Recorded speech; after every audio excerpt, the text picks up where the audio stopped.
While we get ready for season 22 of 5-Minute Biographies, join us for a 10-part special. Over 10 working days, we will present 10 biographies of fictional characters, but presented as if those characters were real, just for fun. I hope you enjoy them. This is episode 5, Don Quixote. In an age when the world was turning from faith to reason, from chivalry to commerce, there lived in central Spain a man who refused to surrender to the march of time. His name was Don Quixote de la Mancha, soldier, dreamer, and self-proclaimed knight-errant. Though history remembers him with both admiration and amusement, he stands today as a symbol of idealism in a world that has forgotten how to dream. Don Quixote was born in the region of La Mancha around the middle of the 16th century, into a family of modest country nobility. The world of his youth was one of dusty plains, olive groves, and fading grandeur.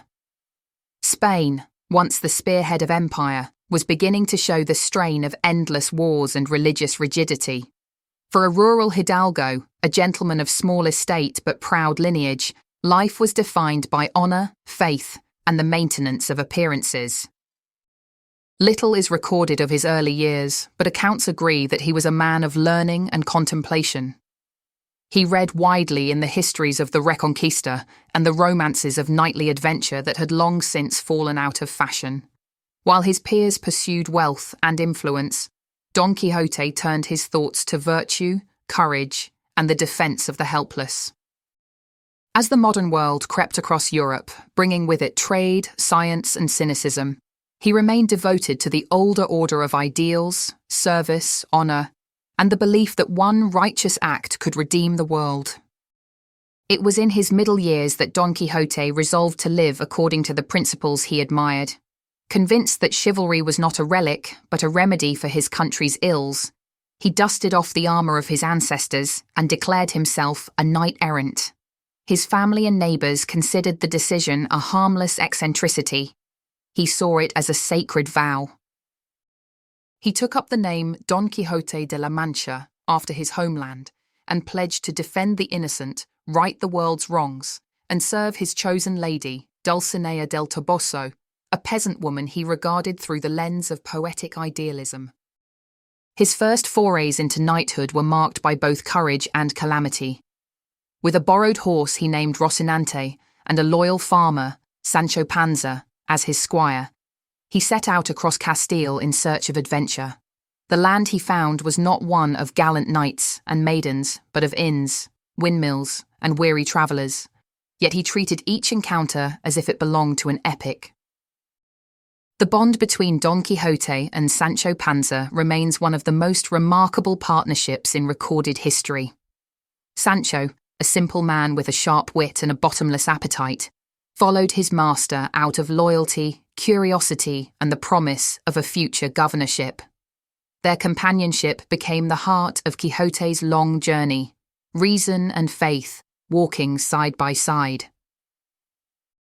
Sancho's practicality grounded his master's idealism, yet even he found himself drawn into the older man's vision of a nobler world. When Quixote mistook windmills for giants, Sancho laughed. When Quixote rose bloodied but unbowed from defeat, Sancho began to believe that perhaps his master's madness contained its own truth. Through hardships and humiliation, they travelled together across the plains of Spain, confronting innkeepers, soldiers, and shepherds with the same mixture of bravery and delusion. To some, Don Quixote was a fool. To others, he was a saint. To Sancho, he was simply a man determined to live as the world ought to be, not as it was. Don Quixote's encounters were both comic and tragic.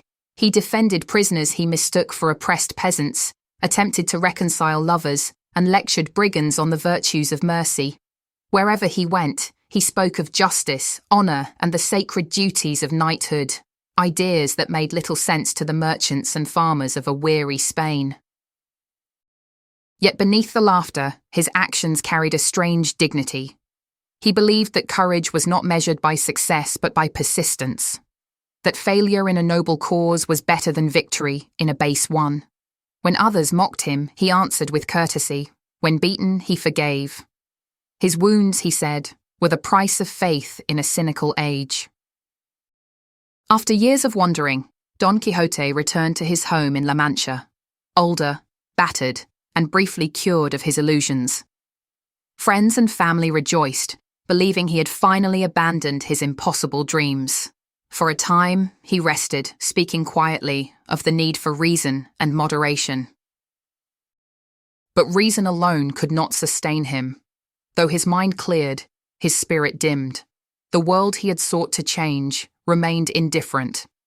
On his deathbed, he made peace with those who had loved him and asked forgiveness of those he had offended.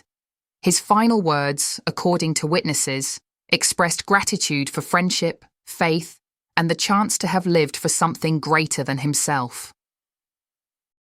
He died as he had lived, believing that goodness, however impractical, was still worth the effort. Modern historians and philosophers have long debated whether Don Quixote was mad or merely misunderstood. Some describe him as a casualty of idealism, a man broken by the disillusionment of a changing world. Others see him as a visionary who recognized that civilization without virtue is a kind of madness itself. His insistence that chivalry could still matter in an age of greed and cynicism made him both an object of ridicule and a mirror for humanity's longing to believe in something better.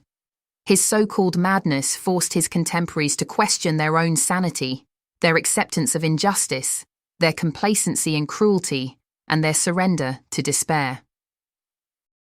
In his failure, Don Quixote achieved what no conqueror could. He reminded the world that imagination is the soul's rebellion against apathy.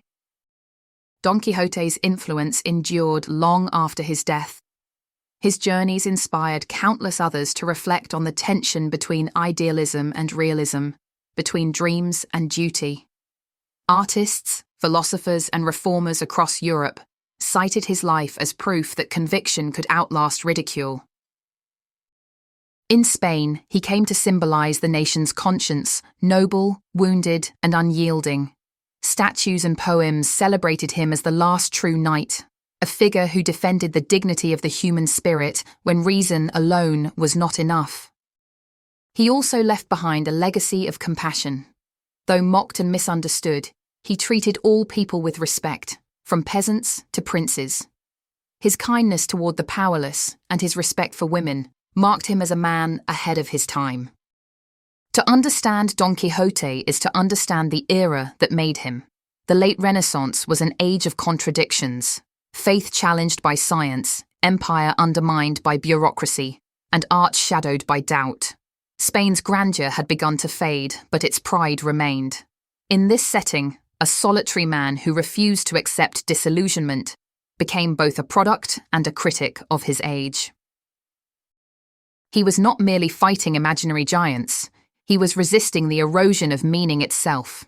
His belief in honor was not nostalgia, but protest, a refusal to live in a world that measured value by profit and power alone.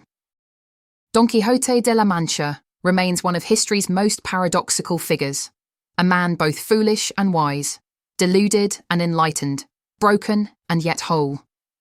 His story endures because it touches something unchanging, the human need to believe that courage, kindness, and imagination can still redeem the world.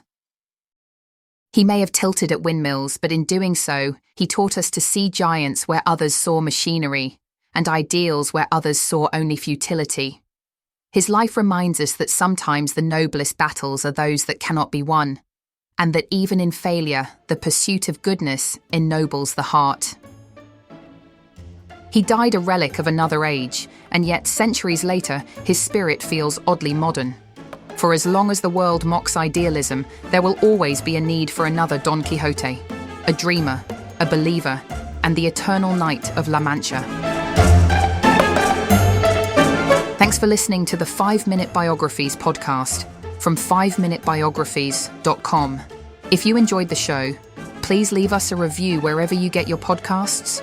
Or if you would like to support us more directly, why not consider buying us a coffee? Head on over to 5minutebiographies.com/coffee to see how. Also, why not check out our other 5-minute podcasts, which you can find at 5minuteproductions.com. Thanks for listening, and I'll see you next time.